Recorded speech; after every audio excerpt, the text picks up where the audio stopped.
Hello friends, स्वागत है मेरा यूट्यूब चैनल में। जी हाँ दोस्तों, अगर आप लोग मेरे चैनल पर पहली बार आए हैं तो मेरा चैनल को सब्सक्राइब जरूर करिएगा।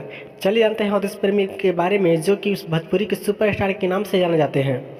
जी हाँ, उन्हीं के बारे में आज जानेंगे। उनका गाना बहुत जल्द आ रहा है दोस्तों, जिस सॉन्ग का टाइटल है, ठीक है दोस्तों, धक्के जुबान पर मोड़ी, जो कि बहुत ही सुपर डुपर सॉन्ग है। इस साल के ऑर्केस्ट्रा सॉन्ग है दोस्तों, जो कि अवधेश प्रेम यादव की बहुत ही जल्द सॉन्ग आ रहा है दोस्तों, जिस सॉन्ग का नाम है धक्के जुबना पर मुड़ी।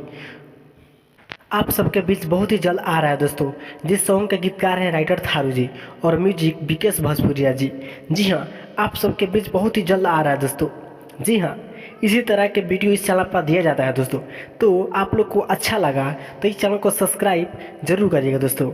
जी हाँ, अवधेश प्रेम यादव की बहुत ही ब्रांड सॉन्ग है, इस साल के ऑर्केस्ट्रा सॉन्ग है दोस्तों।